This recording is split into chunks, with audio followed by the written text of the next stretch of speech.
Yun mga lods, pang siyam nating customer. Ito yung tama niya, picture. Ano?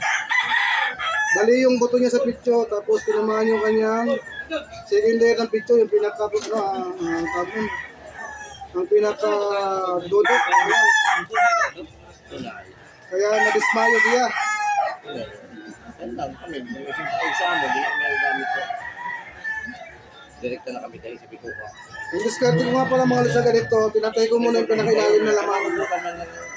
Tapos saka ko tatahiin yung Ito, parang pinakataas. cream lang yan to.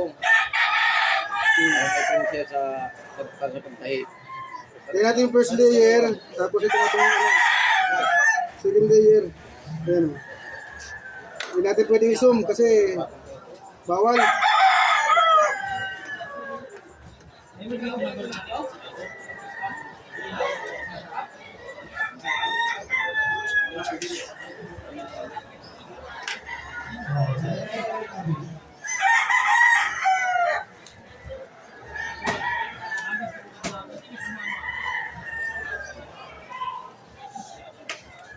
Bali, tinahi ko muna pala yung mga ugat niya, sinara ko para hindi masyadong madugo. Kasi pag may dugo sa ilalim, yun yung nagiging cause ng bangkulit o batal kung tawagin dito. Amen. Pag ganito, magkaroon natin ng bangkulit, medyo maliit na. Hindi na pareho hindi mo siya lilinisan. Kaya lumalaki yung bangkulit.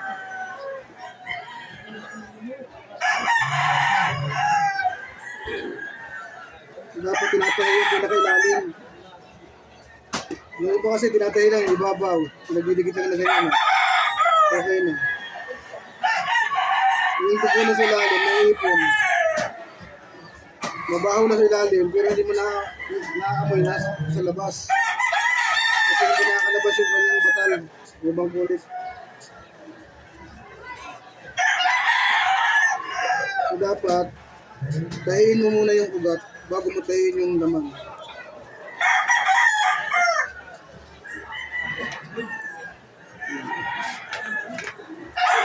Ngayon, tahiin natin yung lalim, pinakailalim niya. Lagyan natin siya ng masusulong powder. Para hindi na siya, maski hindi na pa inumin ng gamot. Pwede natin tahiin yung pinakaibabaw niya.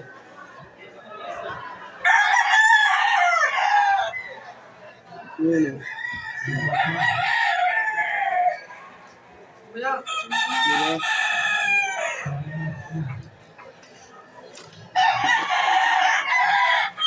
Doon tayo magsimula para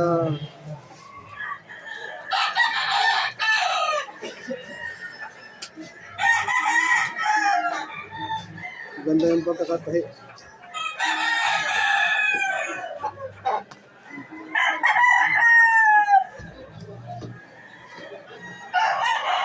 Marami pa tayong gagamutin mga lods. Marami pa tayong nakapila sa ating cups.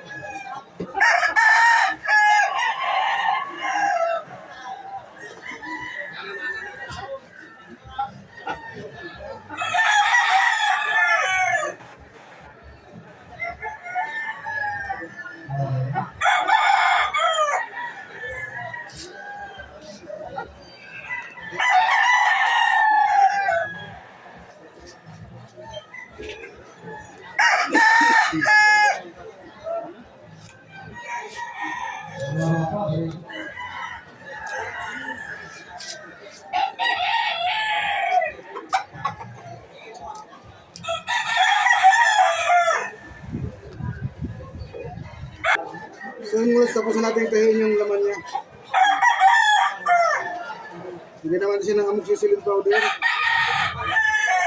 Wala mang tama sa kapito. Tama niya kung karito. Tapos tahiin natin yung kanyang balat. Tahiin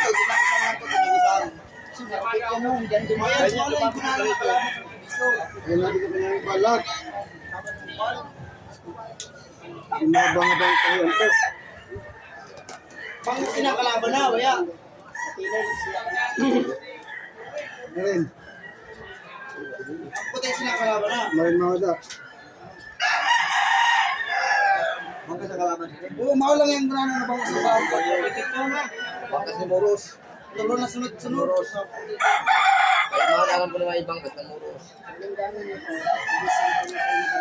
Diado pa yan. Wala yung tuganan ng Moros, tulo na yung tuganan. Tulo na yung tuganan ng kalaban.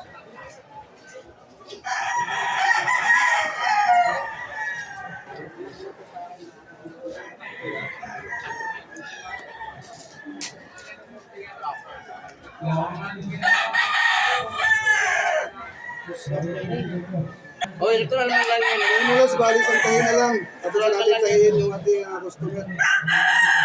Yan yung bumataan. Chika po bro. Tahi na lang. Balik ko si Mana kay Leon ng tahi. Yan ang kapatid. Ayan, ang dismayo siya kay ha. Adok sa dugo. Kaya dismayo. Yan. Okay. Turok na. Oh, buhay na. Yung tama pa sa bakpak. Kalaban sa niya sa bangkas. Kaya mga sige na pinakita sa video kanina ng tanhi ko. Pero bali siya, bali. Yan o. Bali yung isang buto niya, yung pinakamalit na buto sa ilalim. Yung buto na nakaganyan, no? Diba? Yung sa pinakataas niya, bali. Ngayon, para makarecover siya, ganyan mo lang, oh. Tapos, lagyan mo lang siya ng tape. Hanggang sa gumaling siya, bago matanggalin yung tape. Para hindi siya pumagaspas. Tapos, ididikit mo siya dito. Ititape mo siya. Kailangan extra na. Hanggang sa gumaling, huwag mo siyang tatanggalin. Ayan. Hindi siya makakapag-gaspas. Ayun, wala na siyang tama.